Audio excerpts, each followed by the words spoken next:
বিধানসভার অন্তরে নারী নির্যাতনের ঘটনা নিয়ে তুমুল হইহট্টগোল। নারীদের সম্মান করা হচ্ছে না, এই নিয়ে আলোচনা চায় বিজেপি।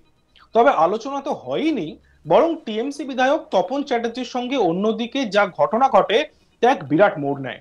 এর কিছুক্ষণের মধ্যেই বেরিয়ে এলেন বিজেপি বিধায়করা। শুরু হয় বিক্ষোভ। বিরোধীদের অভিযোগ, বিরোধী দলনেতা শুভেন্দু অধিকারী যখন বিধানসভা ছেড়ে বেরিয়ে আসছেন, ঠিক সেই সময় তার দিকে ছুটে আসেন তৃণমূলের বিধায়ক। বর্ধমান পূর্বস্থলী উত্তরের বিধায়ক তপন চট্টোপাধ্যায় শুভেন্দু অধিকারীর দিকে উত্তেজিত হয়ে চলে আসেন। বিধানসভায় শুভেন্দুর গায়ে হাত তোলার অভিযোগ আসে। জানা যায় বিরোধী দলনেতার দিকে আঙ্গুল উঁচিয়ে কথা বলেছেন তিনি। গলার স্বরও ছিল উঁচু, রীতিমতো উত্তেজিতই ছিলেন তিনি। এরপরেই পরিস্থিতি উত্তাল হয়ে ওঠে। শুভেন্দু অধিকারী নাকি তার মেয়ের শিক্ষাগত যোগ্যতা নিয়ে প্রশ্ন করেন। বলেন যে তার মেয়ে নাকি মাধ্যমিকে 3rd ডিভিশন পেয়েছেন।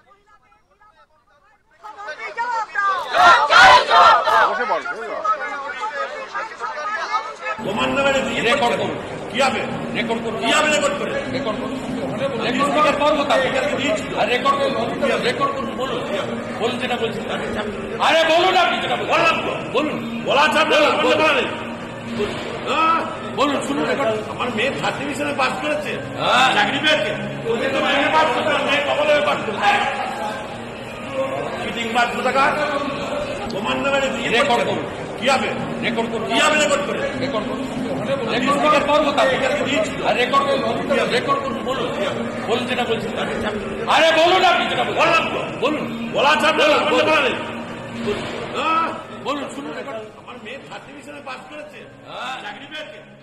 এই সেই ভিডিও, যে ভিডিওটি বিজেপি বিধায়ক শঙ্কর ঘোষ পোস্ট করেন।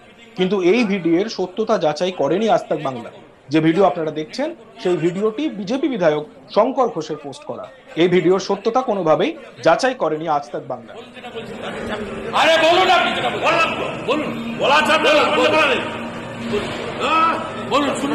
আমার মেয়ে 3rd ডিভিশনে পাস করেছে, চাকরি পেয়েছে।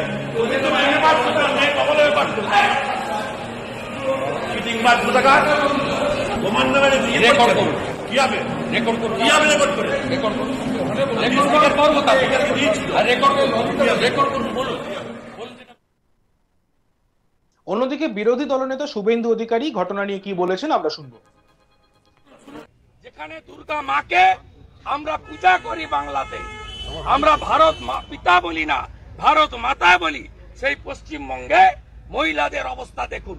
মুখ্যমন্ত্রী হাতরাসে টিম পাঠান, মণিপুরের কথা বলেন, আর তার দলের লোকেরা, তার বিধানসভা, তার শাসক দল, তার সরকার, তার হাউস, তারা মহিলাদের উপর অত্যাচার নিয়ে সামান্য বিবৃতি দিতে পারে না। উল্টে বিধানসভার লবিতে আমি যখন বেরোচ্ছিলাম, পূর্বস্থলীর এমএলএ তপন চ্যাটার্জি আমাকে ফিজিক্যালি অ্যাসল্ট করতে চায়। আপনারা জানেন বিজেপি এমএলএরা সেন্ট্রাল ফোর্স পায়, সেন্ট্রাল ফোর্সকে বাইরে রাখার অর্ডার আছে। আমি স্পিকার বিমান ব্যানার্জিকে বলছি, লিখে পাঠাচ্ছি এক্ষুনি, যে এই গেটের ভিতরে শুধু আমি নয়, আমার কোন বিজেপি এমএলএ যদি তার নিরাপত্তা, তার শারীরিক ভাবে কোনো ক্ষতি হয়, তার ঘাড়ে, বিমান ব্যানার্জির ঘাড়ে দায়িত্ব যাবে। তপন চ্যাটার্জির সাহস হয় কি করে? বিশাল লামা, নীলাদ্রি দানা, একাধিক বিধায়ক সাক্ষী, সাংবাদিকরা সাক্ষী। তিনি বিরোধী দলনেতাকে কার্যত ফিজিক্যালি টর্চার করার জন্য সেকেন্ড টাইম এগোলেন। একবার হাউসের ভিতর করেছেন, আজকে লবিতে করলেন। তৃণমূল বিধায়ক তপন চট্টোপাধ্যায় কি বলেছেন শুনবো। বহু লোক ছিল, আমি প্রথম জিজ্ঞেস করলাম আমার চাবি দুটো দেন। আপনি আমার বাড়ির দুয়ারে 500 মিটারের মাথায় মিটিং করে বাড়ির সামনে অব্দি চোখ দিয়েছিলেন আপনার দলের থেকে। দিয়ে আপনি বলেছিলেন আমার অসাধ্য উপায়ে আমার 2টি ফ্ল্যাট কেনা আছে কলকাতায়, ও যদি অধ্যক্ষ জানায় আমি জানাবো। আবার আমি জানিয়ে অধ্যক্ষের তো আমি জানিয়েছি, অধ্যক্ষের তো আমার জানানোই আছে। আর আমি যখন বলেছিলাম বহু লোক ছিল, একটা লোক ছিল।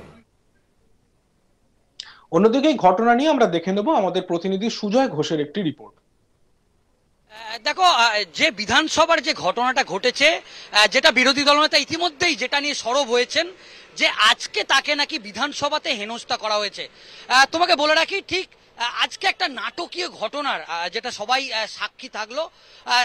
যদি তুমি গল্পটা একটু শুনতে চাও, মানে কি ঘটনাটা হয়েছিল, সেটা আমাদের সংবাদ মাধ্যমের সামনেই ঘটনাটা ঘটেছিল।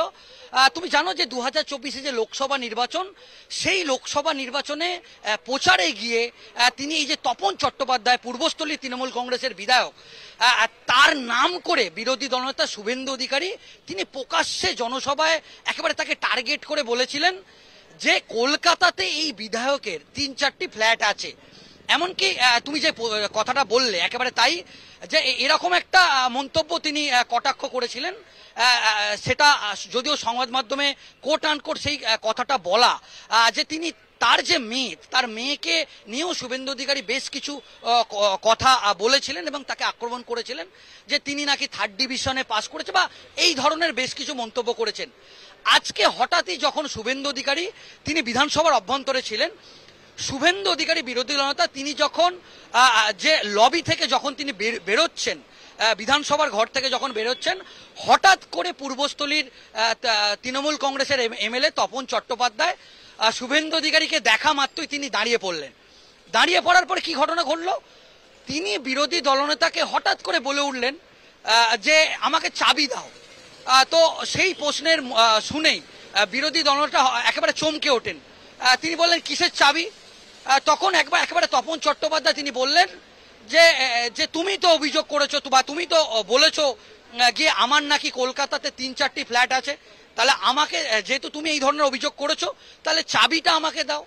তো সেই মুহূর্তে বিরোধী দলনেতা, যে সংবাদ মাধ্যমের যারা আমরা কর্মী সমর্থক ছিলাম, তাদেরকে তিনি বলেন যে এটা যেন ছবি তোলা হয়। এবং আমরা দেখলাম যে তিনি এইটার একেবারে স্পেসিফিক অভিযোগ কিছুক্ষণ আগেই আমরা যেটা দেখলাম, যে স্পিকার বিমান বন্দ্যোপাধ্যায়কে একটি চিঠিও ইতিমধ্যেই বিরোধী দলনেতা শুভেন্দু অধিকারী দিয়েছেন। এবং এই ইস্যুতে বিরোধী দলনেতা সহ বিজেপি বিধায়করা তারা ওয়াকআউট করে প্রথমে কিন্তু নারী নির্যাতনের প্রস্তাব অগ্নিমিত্রা পাল সেটা তিনি বিধানসভায় প্রস্তাব রেখেছিলেন, কিন্তু যখন সেই প্রস্তাবে স্পিকার অনুমতি দেয়নি যে সেই আলোচনা করার জন্য, তারপর ওয়াকআউট করেন।